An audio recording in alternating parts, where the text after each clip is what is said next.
after I got married, I had, both of us were pharmacists, my husband and I, and we were the only drugstore in Waveland, and there was an apartment over the drugstore, and that's where we raised the 7 girls. My father died when I was 12, and my youngest sister was 2.5 weeks old. Yeah. So Mama took over when my father died. And so it was, you've heard the story, it takes a village to raise a child. Well, it really was that way. The village did help me. If the girls were out on the beach and they were maybe with no sleeves on and the wind was coming up and it was getting cold, somebody would come by, Louise, you better go get the girls. It's getting chilly out.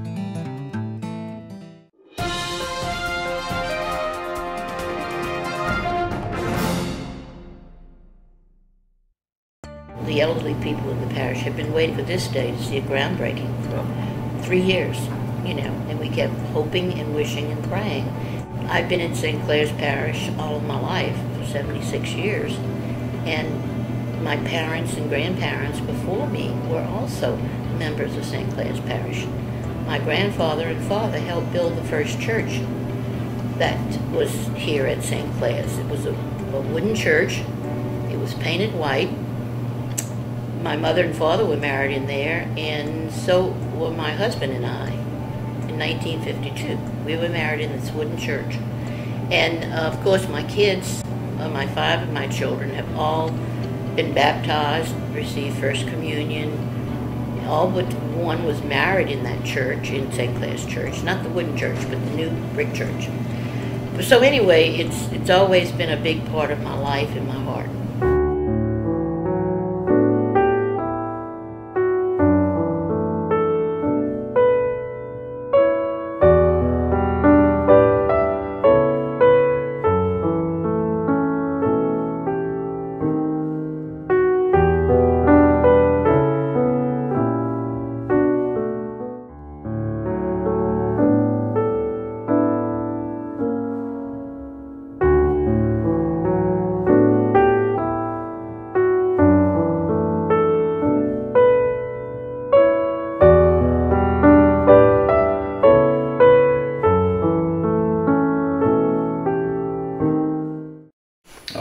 It's going to be a big relief. It's going to be so much nicer once the building is up than being in the tent. The tent's nice, but it's a tent. It's a tent. In the summertime, it gets rather hot. Do you think it's going to be emotional? Yeah. You think there's going to be some tears over there? I think so. I'll probably shed some myself. Okay. It's somewhat of a new beginning, although I think there's been so much spirit here that it's been a continuation, but it just marks a milestone, and we'll be very happy to get back into a real church instead of a tent. Because water is a sign of life. The waters from the heaven, which hopefully we'll hold off for a few moments, give life to the earth. The waters of baptism give us eternal life. And by sprinkling water here, we say, Lord, let this sign of life, water, be a sign of our prayer that your life is going to be here among us. Because this building is just a building, unless we make it something more. An edifice for the glory of God.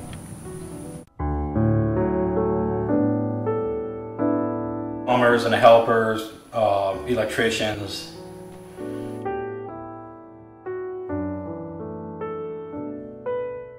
I'm just down here because I want to be. It was a lot of fun, and it was cool to help people. I volunteered to help people and to show other teenagers that they can come and do this too. Well, this is hard work, but it's definitely worth it. We're just helping people, and it's a great experience. Everyone should do it. Did you meet anybody new today? Yes, I met about 8 other new kids, and got their phone numbers so we can keep in touch.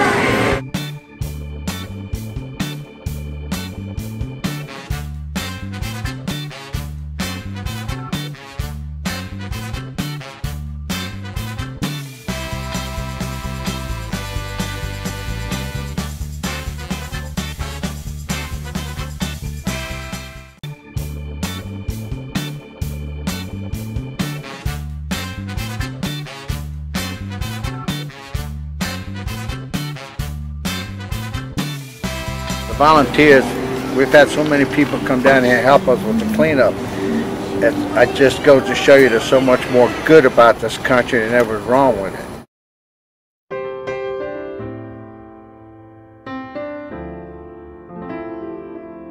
So if somebody were to say to you, why bother rebuilding St. Clare? Oh my goodness. Why not go to Our Lady of the Gulf? Why not go to St. Anne? Why not go past Christian? Has anyone ever asked you that question or said that Yes, to we you? had a discussion with the bishop. He came and we talked about that, and that was the question: why rebuild St. Clare? And the reason to rebuild St. Clare is because it's all an integral part of our lives. It's been through generation after generation after generation. And I know people say that the place doesn't matter, but the place does matter, because the place has all the memories of the community. And like Mama was saying, just the love of the Eucharist at that church too. That's... Oh yes.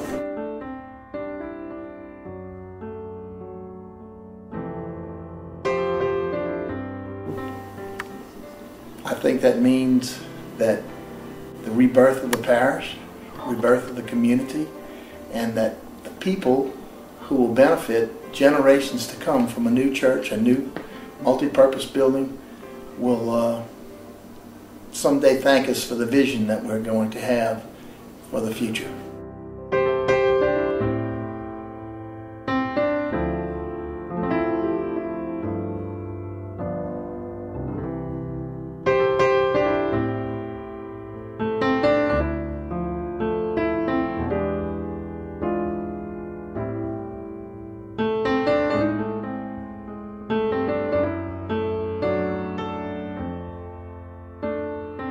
I think it's going to bring a lot of hope for people who haven't started rebuilding yet, who haven't come back yet because of the uncertainty of, you know, the community and the church and the schools. And I think once they know that their church is coming back, it's going to be a stability for them to say, okay, you know, things are getting better as far as that area goes. Maybe we should rebuild and come back, and, you know, things are starting to get back to normal.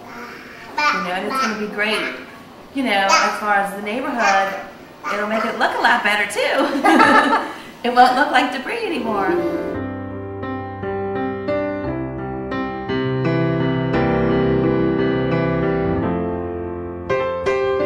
The church will be eventually built. I don't think it's going to be built in my lifetime, but my children and grandchildren will see it.